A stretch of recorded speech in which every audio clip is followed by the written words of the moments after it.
Hello, I'm Scott Wrighton and I serve as Decatur City Manager, and it's our pleasure, the city's pleasure, not just mine, to bring you information every week about the activities of your city government.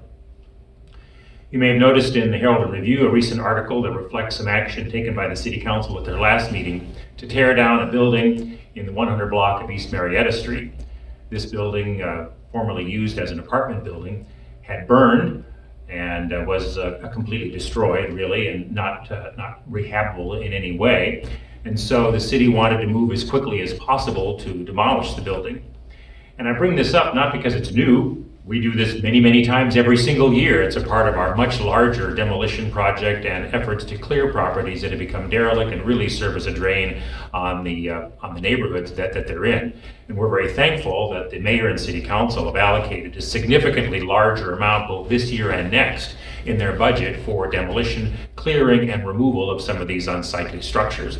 But the building in the 100 block of East Marietta Street, besides being a little bit more high visibility than some of the other demolitions that we do, serves as a way of illustrating many of the legal problems that we have in moving quickly on some of these properties. This property, like many others, though not all of them, was owned by an out-of-state person, what some might describe as a slumlord who doesn't take very good care of the property. And when something catastrophic like this happens, is willing to just walk away from it or do nothing, forcing the city to take some kind of legal action. Oftentimes these legal actions are protracted and can sometimes take years before we get permission from a court to tear the building down, to put a lien on the property, or take some other legal action against the owner. And in this particular instance, as well as many others, we just don't think that it's in the city's best interest, and not in the interest of public safety either, to let these buildings stand while we engage in these legal requirements. So the law does give us some flexibility in certain circumstances to do what are called quick take, or in this case, an emergency demolition, where there isn't clear title or where there's some other kind of impediment to that normal legal process. And the city council pursued that with staff and took action to award a contract, the lowest of 3 bids that we received for that.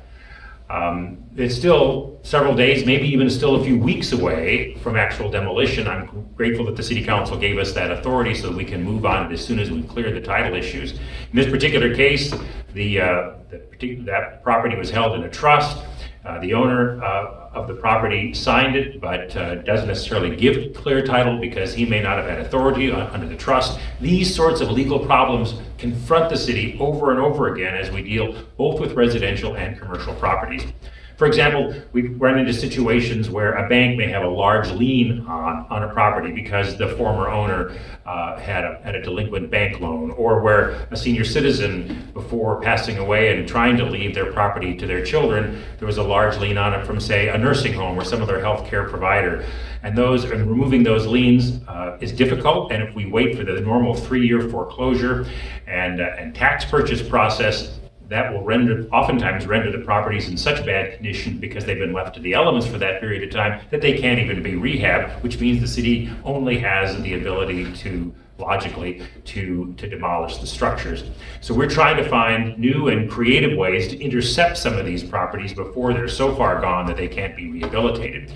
Because another significant portion of the City Council's neighborhood revitalization budget is to put more money into rehabilitating structures. Before they reach the point of no return, there are many structures in town, some of them vacant, some of them simply not cared for very well by their owners, that can be rehabilitated. So I'm also thankful that the City Council has put several $1 million into this year's budget and next to rehabilitate those buildings. But before we can do that, we have to acquire the ones that are rehabable. So that's not meant as any kind of a rationalization for why things move slower than any of us would like to do, any of us would like to see them, but it simply is one of the issues that we struggle with here. Some of the solutions that we're considering, especially relating to some of the commercial and industrial structures that have also been let go, is maybe considering, and this is still in the discussion phase, the City Council hasn't taken any action on this, is deciding whether or not we need to have a more aggressive rental inspection, an ordinance that requires registration or business licensing, and as a condition of getting registration or a license, and the building has to be inspected, so that problems that would lead to collapse of a building, like we recently experienced with the Walrus Manufacturing Building on North Martin Luther King, can be caught much earlier. But all of these ordinances have to be uniformly applied throughout the city of Decatur. We can't say, well, we're only going to make the ordinance apply on this derelict building because we think that it's derelict. It has to have universal or even application. This is an issue that we also face in dealing with inspection of rental facilities that are in poor condition. The vast majority of rental facilities, more than 11,000 rental units in the city of Decatur, are in good shape and they're run well, and their landlords are good stewards of their property.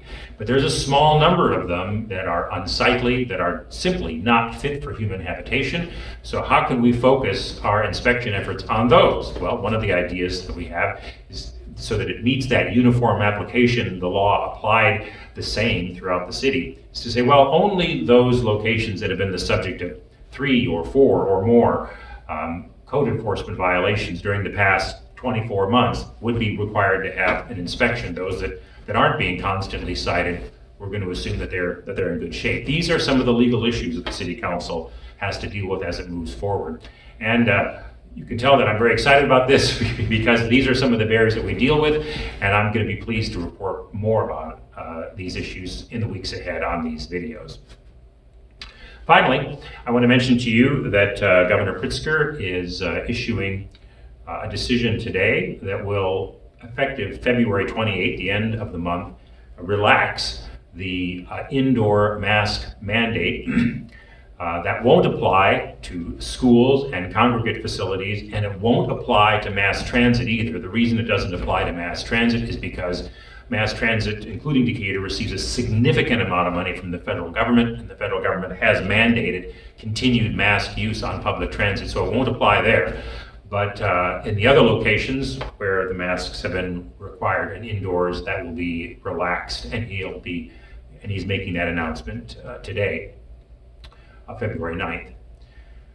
Nevertheless, despite that relaxation, I don't think it in any way means that we can be relaxed in our vigilance. It's still important to take the normal precautions to keep distance if you've been exposed, to quarantine and do all the other regulations or the other suggested public safety measures that come out of the Illinois Department of Public Health, as well as our own Macon County Health Department and your own healthcare providers to make sure that we all stay safe. Thanks for doing your part.